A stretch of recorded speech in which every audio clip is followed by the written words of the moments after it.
हरे कृष्णा।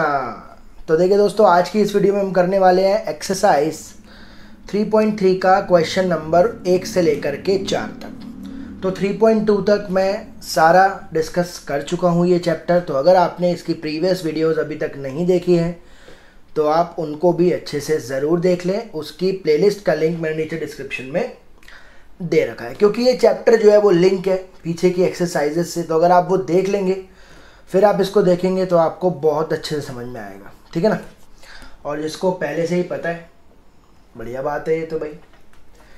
देखो question number 1, इसमें क्या है, 1 से लेकर 4 तक सारे एक टाइप के क्वेश्चंस हैं और इसमें हमें इनको सॉल्व करके प्रूव करना है जो इसके सामने आंसर्स दे रखे हैं। पहला है हमारा question, sine square pi by 6 plus cos square pi by 3 minus tan square pi by 4। क्या लाना है? माइनस का हाफ लाना है। देखो भाई यहाँ पर क्या है, टेबल से इसकी वैल्यूज पुट करनी है, बस और कुछ नहीं करना। पाई होता है 180 डिग्री, याद रखना है आपको। पाई 180 डिग्री होता है, ये बात याद रखनी है और पुट करनी है वैल्यू। तो ये हो गया 180 बाई 6 30 डिग्री। साइन 30 क्या होता है टेबल में? साइन 30 होता है हाफ और उसका स्क्वायर। ये 180 बाई 360। कॉस 60 क्या होता है? कॉस 60 भी होता है 1/2, 1/2 का स्क्वायर। 180 बाई 4 होता है 45। tan 45 क्या होता है? 1 का स्क्वायर। और मुझे आंसर क्या लाना है? माइनस हाफ लाना है। तो ये क्या हो गया? 1/4 माइनस 1/1। इसका एलसीएम क्या आएगा? 4 के टेबल में 4 आता है 1 पर, 1 1 जा 1। 4 के टेबल में 4 आता है 1 पर, 1 1 जा 1। 1 के टेबल में 4 आता है 4 पर, 4 1 जा 4। तो ये हो गया 2 माइनस 4/4 माइनस 2/4। तो आंसर कितना आ गया? माइनस का हाफ। क्या लाना था? माइनस का हाफ। Hence proved. ठीक है भाई, बहुत सिंपल से क्वेश्चन है, बस आपको टेबल से वैल्यूज पुट करनी है और सॉल्व करना है। सेकंड करते हैं, क्वेश्चन नंबर 2। क्वेश्चन नंबर 2 है 2 sine square pi by 6 plus cosec square 7 pi by 6 और कॉस स्क्वायर पाई बाय 3। इसका आंसर लाना है आपको 3/2। ठीक है भाई। अब यहाँ पर साइन पाई 180 होता है, याद रखना। 180 बाई 6 30। साइन 30, साइन 30 कितना होता है? 1/2 और उसका स्क्वायर। अब मामला आ गया यहाँ पर, कॉसेक 7 पाई बाय 6 क्या होता है? ये मैं आपको अलग से करके बताता हूँ। कॉसेक 7 पाई बाय 6, जब आप इसको 180 पुट कर रहे हो ना, जब पाई को 180 पुट कर रहे हो, 180 बाई 6 30 इंटू 7 कितना आ रहा है? Cosec 210 degree. लेकिन 210 तो हमने टेबल में पढ़ा ही नहीं, टेबल में तो 90 तक वैल्यूज है। तो अब इसको कैसे निकाले? तो ये कैसे निकालते हैं ये हमने टोटल डिस्कस करा था किसके अंदर?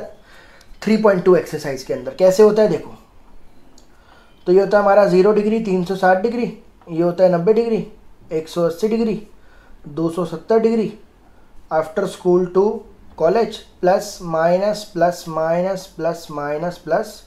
तो मैंने क्या बताया था आपको, ये डायग्राम बना लेना है ज़रूर। किसी को अगर दिक्कत है तो भाई जाकर के डिटेल्ड कॉन्सेप्ट वाली 3.2 एक्सरसाइज वीडियो देखो, लिंक आपको डिस्क्रिप्शन में मिलेगा। ये आपको पूरा फंडा क्लियर हो जाएगा, क्योंकि ये सीखते ही ऐसे क्वेश्चन आपको मजाक लगेंगे कि क्या मजाक है, ये कुछ नहीं है भैया, बहुत आसान है। ये आपको समझना पड़ेगा पहले, ठीक है ना। तो 210 डिग्री कौन से क्वाड्रेंट के अंदर आ रहा है? 180 से 270 के बीच में आ रहा है, मतलब थर्ड क्वाड्रेंट के अंदर आ रहा है। भाई 210 डिग्री थर्ड क्वाड्रेंट में ही तो है, ठीक है भाई। अब मैंने आपको क्या बताया था, ये 180 है, आप इसको 180 प्लस भी लिख सकते हो, 270 माइनस भी लिख सकते हो, लेकिन वर्टिकल लाइन पर नहीं ब्रेक करना। किस पर ब्रेक करना है? हॉरिजॉन्टल लाइन पर। तो क्या मैं कॉसेक 210 को, क्या मैं ऐसे लिख लूं? कॉसेक 180 प्लस 30 ऐसे लिख लूं, है ना। 180 पर ब्रेक करा मैंने, 180 प्लस 30। अब ये मुझे क्या बता रहा है? ये थर्ड क्वाड्रेंट में क्या है? ये थर्ड क्वाड्रेंट में, थर्ड क्वाड्रेंट में कॉसेक क्या होता है? नेगेटिव, और चेंज नहीं होगा, है ना। ये सब आप जैसे जैसे सीख जाओगे आप मन में ही कर लोगे। ये सब मैं तो लिखता हूँ ताकि आपको अच्छे से समझा पाऊँ, ठीक है भाई। तो थर्ड क्वाड्रेंट में कॉसेक क्या होता है? नेगेटिव तो आएगा ही आएगा, कॉसेक का कॉसेक ही रहेगा, चेंज नहीं होगा। अब इसका रोल खत्म तो आएगा 30, यानी कि कॉसेक 30 होता है 2, तो इसकी वैल्यू कितनी आ गई? -2। यानी कि कॉसेक 210 कितना होता है? -2 होता है, ठीक है भाई। अब इसको रेडियन से भी समझते हैं, ठीक है भाई, ये तो डिग्री में समझा दिया मैंने, इसको रेडियन में भी समझते हैं क्योंकि दोनों ही चीज़ें आनी आपके लिए बहुत ज़रूरी है, ठीक है भाई। देखो भाई 7π/6 को ना ब्रेक करके लिखना होता है, या तो आप इसको पाई प्लस या पाई माइनस पे ब्रेक करोगे, या 2π प्लस या 2π माइनस पे ब्रेक करोगे। समझ लेना बात ध्यान से कि रेडियन से, मान लो आपको डिग्री में कन्वर्ट नहीं करना, आपको रेडियन से ही चेंज करके आंसर निकालना है -2, तो कैसे निकालोगे वो बता रहा हूँ यहाँ पर आपको। तो मैंने क्या बोला, इसको ब्रेक करना है, ब्रेक किस पर करना है, अभी रेडियन में लिख लेते हैं पहले। तो ये हो गया 0, या फिर इसको बोलते हैं 2π, ये होता है π/2, ये होता है पाई, ये होता है 3π/2, वही आएगा after school to college, plus minus plus minus plus minus plus minus. अब रेडियन में सिखा रहा हूँ, दोनों में कोई फ़र्क नहीं है, लेकिन फिर भी आपको दोनों आने चाहिए। तो cosec 7π/6 मैंने क्या बोला, या तो पाई प्लस पाई माइनस पे तोड़ोगे, या 2π प्लस 2π माइनस पे तोड़ोगे। बहुत बड़ा एंगल है तो 2π पे तोड़ना, नहीं तो पाई पे काम हो जाता है। अब तोड़ेंगे कैसे, देखो, अगर ऊपर वाला नंबर नीचे वाले नंबर से बड़ा है तो आपको लिखना है पाई प्लस, समझ रहे हो, जैसे 7 6 से बड़ा है ना, तो आपको लिखना है पाई प्लस। अगर छोटा है, मान लो ऐसे लिखा होता cos 5π/6, मान लो ऐसे लिखा होता, ऊपर वाला नंबर नीचे वाले नंबर से छोटा है ना, तो लिखोगे पाई माइनस। मैंने क्या बोला, इसको स्प्लिट करना है, मेरे को तोड़ के लिखना है। कैसे, अगर ऊपर वाला नंबर बड़ा है तो लिखोगे पाई प्लस, अगर ऊपर वाला नंबर छोटा है तो लिखोगे पाई माइनस। तो अभी क्या लिखोगे यहाँ पर, कॉसेक, मैंने लिखा पाई प्लस, यहाँ तक ठीक है। अब इन दोनों में डिफरेंस कितने का है, 1 का। इन दोनों में डिफरेंस कितने का है, 1 का, तो लिखोगे π/6। यहाँ पर 1 लिखते नहीं है एक्चुअली में, मतलब π/6 तो आना ही है, पाई के साथ आता है इन दोनों का डिफरेंस। जैसे मैं आपको एक और एग्जांपल बताता हूँ, जैसे मान लो लिखा हुआ है sin 2π/5, मुझे इसको तोड़ना है, तो ऊपर वाला नंबर छोटा है ना, तो क्या लिखूंगा, sin पाई माइनस, छोटा है तो माइनस, फिर π/5 तो आएगा ही आएगा, π/5 तो आएगा ही, लेकिन इसके साथ क्या आता है, इन दोनों का डिफरेंस कितने का है, 3 का, तो 3 लिखना है यहाँ पर आपको। ऐसे इस तरीके से हम स्प्लिट करते हैं डायरेक्ट। नहीं समझ में आया, देखो यहाँ पर क्या बताया मैंने, ऊपर वाला नंबर बड़ा है तो क्या लिखोगे, पाई प्लस, फिर उसके बाद π/6 तो आएगा ही, इन दोनों का डिफरेंस कितना है, 1 का, वो पाई के साथ लिखना है, पाई के साथ 1 लिखने की जरूरत नहीं है। तो cosec 7π/6 को मैं cosec पाई प्लस π/6 लिख सकता हूँ। उसके बाद पाई प्लस कौन सा क्वाड्रेंट, देखो पाई प्लस कौन सा क्वाड्रेंट, थर्ड क्वाड्रेंट। थर्ड में cosec क्या होता है, नेगेटिव, चेंज होगा नहीं, cosec का cosec रहेगा। और अब इसका रोल खत्म, क्या आएगा, π/6। पाई कितना होता है, 180/6 30, तो माइनस cosec 30 कितना होता है, माइनस cosec 30 भी -2 ही होता है। समझ रहे हो, आपको इतना याद रखना है, ऊपर वाला नंबर बड़ा तो पाई प्लस, ऊपर वाला नंबर छोटा तो पाई माइनस, बस इतना ध्यान रखना है। टूटने का तरीका है, तो कह सकता हूँ cosec 210 या cosec 7π/6 की वैल्यू -2 है। अब यहाँ पर आ जाओ दोबारा, तो ये हो जाएगा -2 का स्क्वायर, और 180/3 कितना होता है, 60 कितना होता है, 1/2, तो 1/2 का स्क्वायर। आंसर कितना लाना है, 3/2। तो ये हो गया 2 × 1/4, ये हो गया 4, ये हो गया 1/4, आंसर लाना है 3/2। तो ये हो गया 1/2 यहाँ से आ गया, और 1 यहाँ से आ गया, 1/2 + 1 कितना होता है, 3/2, खत्म। यही तो लाना था, ठीक है भाई। ऐसे क्वेश्चन और हैं आगे, देखो समझ में आएगा ये कॉन्सेप्ट। थर्ड देखो, थर्ड है cot स्क्वायर π/6, क्वेश्चन नंबर 3 है cot square π/6 plus cosec 5π/6 plus 3 tan square π/6। Answer लाना है 6।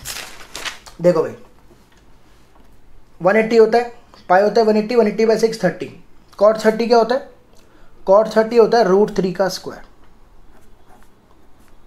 अब यहाँ पे दिक्कत आ गई 5π/6, तो दोनों से समझाता हूँ, देखो क्लियर हो जाएगा इस क्वेश्चन में कॉन्सेप्ट आपका। तो पाई कितना होता है, पाई कितना होता है 180/6, तो ये हो गया 30, तो आंसर आ गया cosec 150 डिग्री, cosec 150 व cosec 150 डिग्री। तो बना लो जरा, 0 degree, 90 degree, 180 degree, 270 degree, 360 degree.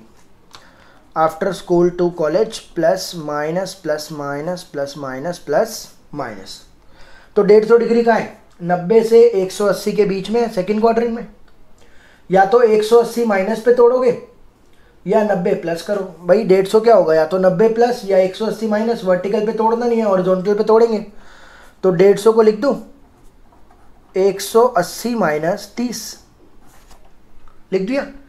तो कौन सा क्वाड्रेंट है, सेकंड क्वाड्रेंट है। क्या होता है, पॉजिटिव होता है, चेंज नहीं होगा। तो प्लस आएगा, कॉसेक का कॉसेक आएगा, इसका रोल खत्म। तो 30 कॉसेक 30 क्या होता है, 2 होता है। ये आ गया, ठीक है भाई। कॉसेक 150 की वैल्यू 2। अब मान लो रेडियन में ही तोड़ना होता, कॉसेक 5π/6 रेडियन में ही तोड़ना होता, तो इसको क्या लिखोगे आप, ऊपर छोटा है ना तो क्या लिखोगे पाई माइनस, और π/6 तो लिख ही दो। पाई के साथ क्या आएगा, इन दोनों का डिफरेंस 1 है, छोड़ दो 1 ही आएगा। तो पाई माइनस अगर आपको देखना है तो यहाँ पर होता है पाई, ये हो जाएगा 0 π/2 pi 3π/2 2 pi plus minus plus minus plus minus plus minus after school to college. Pi minus कौन सा quadrant, second quadrant. Second quadrant है तो कॉसेक वहाँ होता है प्लस, कॉसेक का कॉसेक, इसका रोल खत्म, π/6। कितना आंसर आ गया। तो दोनों तरीकों से, रेडियन से भी डिग्री से भी 2 ही। आंसर तो मैच करेगा ही, रेडियन डिग्री तो एक जैसे ही तो होते हैं, ठीक है भाई। तो इस तरीके से आपको इसको तोड़कर लिखना होता है। तो कॉसेक इसकी वैल्यू क्या हो गई 2, और ये हो गया 180/6 30 होता है 1/√3 का स्क्वायर। तो यहाँ से आ गया 3 आंसर, यहाँ से आ गया 2 आंसर, और ये √3 का स्क्वायर 3 ही तो होता है, तो ये तो कट गया 1 आंसर। कितना आंसर आ गया 6। सिंपल, ठीक है भाई। क्वेश्चन नंबर 4 है, क्वेश्चन नंबर 4 है 2 sin square 3π/4 2 cos square π/4 2 sec square π/3। Answer कितना लाना है, 10 लाना है। अब देखो भैया, इसकी वैल्यू निकालनी पड़ेगी, इसकी वैल्यू पहले अलग से निकाल लेते हैं। 3π/4 ऊपर वाला छोटा है ना, तो क्या लिखोगे, साइन पाई माइनस π/4 तो लिख ही दो, और पाई के साथ क्या आएगा, इन दोनों का डिफरेंस, ये तो 1 है तो 1 लिखने की जरूरत नहीं। अब ये होता है 2 pi π/2 pi 3π/2 after school to college plus minus plus minus plus minus plus pi minus कौन सा क्वाड्रेंट है, सेकंड क्वाड्रेंट है। सेकंड क्वाड्रेंट तो साइन पॉजिटिव होता है, तो एज इट इज लिख दो। अब इसका रोल खत्म, π/4 साइन 45 होता है 1/√2। तो यानी आपको इसकी वैल्यू पुट करनी है 1/√2 का स्क्वायर। कॉस 45 होता है 1/√2 का स्क्वायर। सेक ये होता है 2 का स्क्वायर। ये हो गया 180/360, सेक 60 होता है 2 का स्क्वायर। तो ये हो गया 2 × 1/2 2 × 1/2 2 × 4। तो ये हो गया 1 + 1 + 8। ये गया आंसर कितना आ गया, लाना सकता हूँ। तो उम्मीद करता हूँ ये 4 क्वेश्चन और इसमें जो हमने ट्रिग्नोमेट्री का एक नया कॉन्सेप्ट सीखा वो आपको समझ में आया होगा। अगर कोई भी दिक्कत लगे तो नीचे कमेंट करके बताएं ज़रूर। नहीं तो आप मुझे इंस्टाग्राम पर फॉलो कर ले, वहाँ पर भी आप अपने डाउट्स मुझसे पूछ सकते हैं। लिंक मैंने नीचे डिस्क्रिप्शन में दे रखा है। तो आगे आने वाली वीडियोज़ के लिए बने रहें, तब तक अपना ध्यान रखें। Thank you so much.